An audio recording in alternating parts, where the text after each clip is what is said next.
So in this section of the workshop, this component of the video as well, we're going to focus on the first personality components that we're going to look at, your interests. We're going to start by defining what interests are. These are the things that you like to do. It's as simple as that. They're daily activities, so it's not the really big stuff. It's the kinds of activities you're doing on a day in and a day out basis, and it's whether or not you like it or not. It's important to understand what you hate to do as well, so we're going to look at passions and we're going to look at aversions, because each is informative. But as you're doing this, I don't want you to confuse liking with skill.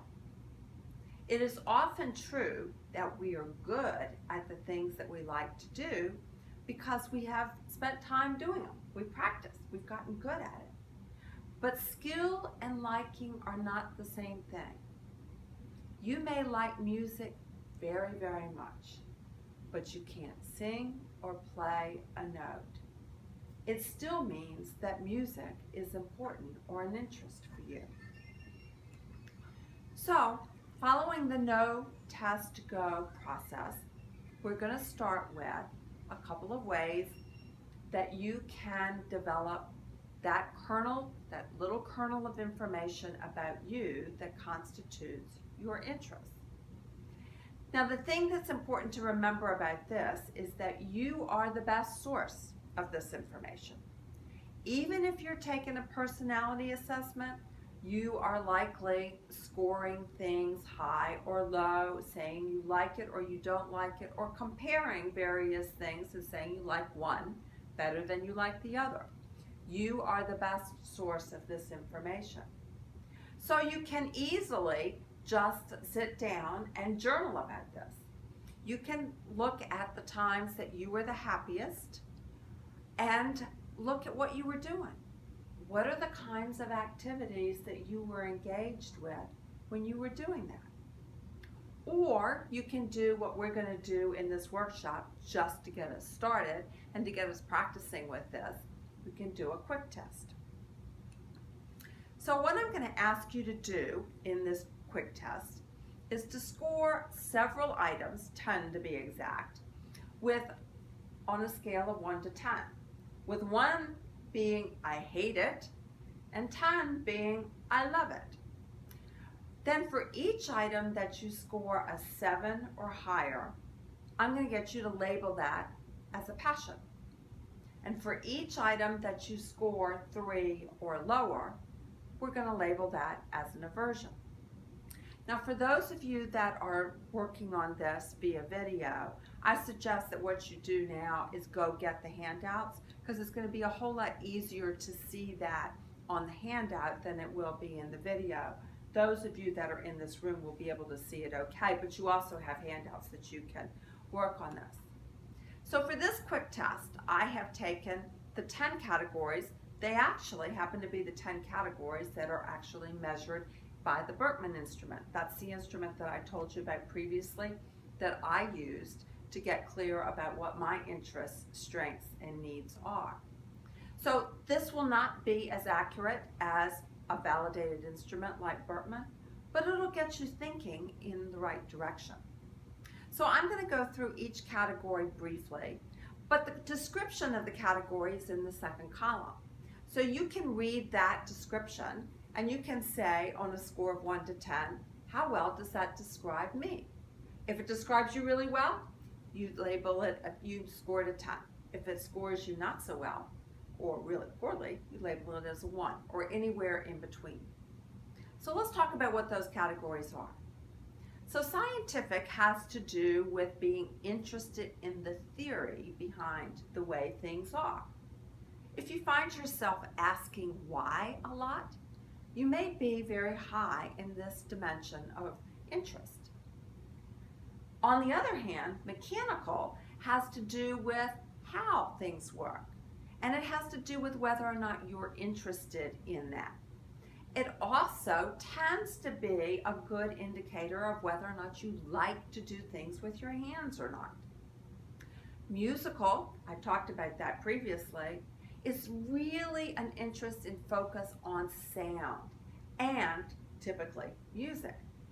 Don't confuse it again with how skilled you are at this. But do you love music? Are you keenly focused on the way things sound? Numerical is an affinity for numbers. Do you find that you like thinking in terms of numbers? Are spreadsheets your bent? Artistic is a focus on the visual aspects of things. Do you find that you are keenly focused on the aesthetics of an activity or the aesthetics of a project? Outdoors is just what you think it is. How important is it to you that you spend time outdoors? Literary is a focus on the written and spoken word. Is reading important to you? Do you like to write?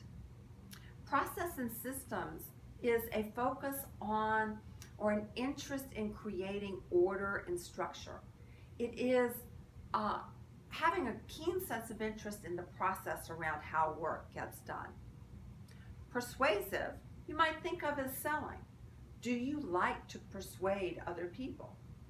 And social services has to do with how important it is to you that you are directly involved in helping others. So if you're watching this via video, what I would suggest that you do right now is that you pause the video until you have gotten through and rated each of these areas. And again, after you've done that, label the ones that are 7 and above as a passion and 3 and below as an aversion.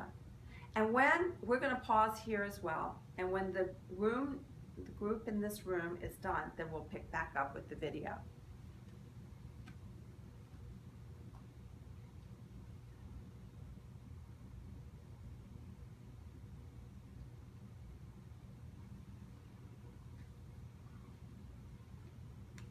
Okay, so now that we've gone through and we've done a quick test of our interests and our passions, we're going to do a little bit of an exercise here.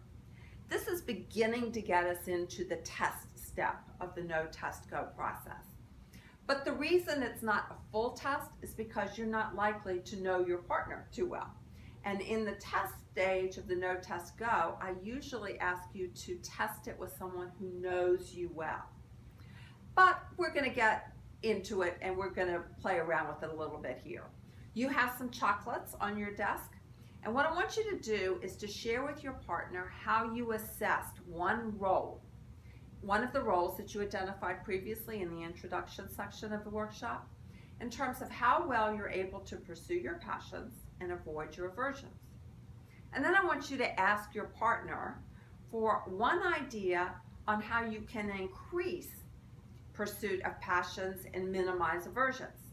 And you can use the chocolates that are on your table to reward your partner for any good suggestions. So we'll go back to the chart that you filled out before, where you had the roll down one side and you rated how happy, successful, and understood you were. And what I want you to do now is test how well you were actually using your interests and avoiding your passions, high, medium, and low. Again, if you're looking at this via video, you might want to pause the video until you've completed this, and we're going to do the same thing here in the room until the group in the room is ready to go.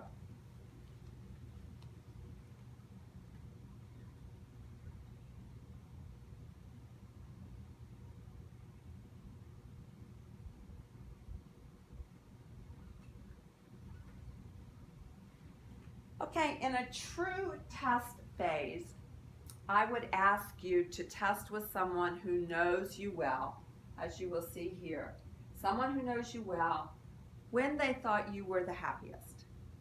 And when you've got that situation in both of your minds, then you start talking to that person about the passions that you were using and how you were avoiding your aversions.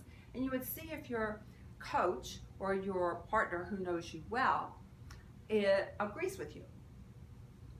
What I find is that often people want a way that they can do this on their own as well. So I always introduce questions, or I have some suggestions on things that you can do on your own. And so one thing you can do on your own is when you feel excited or happy in an activity, look to see if you were spending time on your passions and realize whether or not that activity really is a passion for you or not. And think about other times that you might have been spending more time on that passion and how it made you feel. You can also look at times when you were anxious or unhappy in an activity. That is a relative test of whether or not you were engaged in an aversion, but it's not always the best test because there, as you saw on the previous chart, there are other causes of anxiety and unhappiness other than just your aversions, but it might be a clue. You can look at that as well. But the most important way, the one that is the keenest in terms of helping you get clarity, is by looking at the times when you felt excited and happy. So after you've gotten that little kernel of knowledge, the know step, and you've tested it with someone who knows you well, then what? Well, then what you want to do is start exploring job choices that incorporate passions and minimize aversions.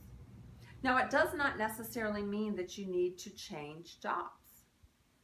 For example, there may be some simple changes you can make in your existing job.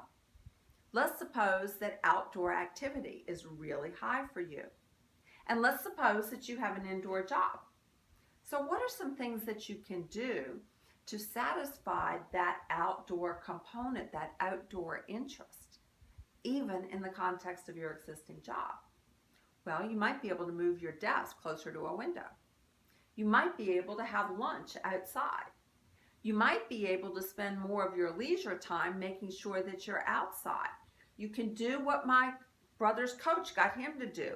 Structure time in his day when he is outside working with his dogs.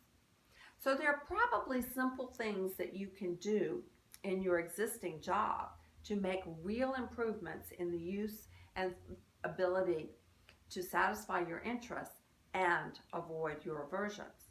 But if you can't, then what you want to do is to make sure you do that in your leisure activity.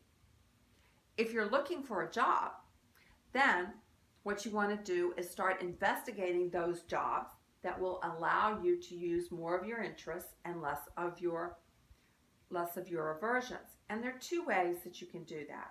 You can go to online databases. A good one is the U.S. Department of Labor's ONET database. And you can, as ideas of jobs come up, you can go out and start researching them to see, are they going to use my interests and avoid my aversions? But the best way to do it is an informational interview. That's when you talk to somebody who's actually in that job and you begin to explore with them whether or not it's going to enable you to follow your passions and avoid your aversions. So you ask some questions like, what kinds of activities do you do on a day in and day out basis? Tell me about a typical day for you. What do you spend most of your time doing? It's things like that. So in this section of the workshop, what we have looked at is personality component number 1, your interests.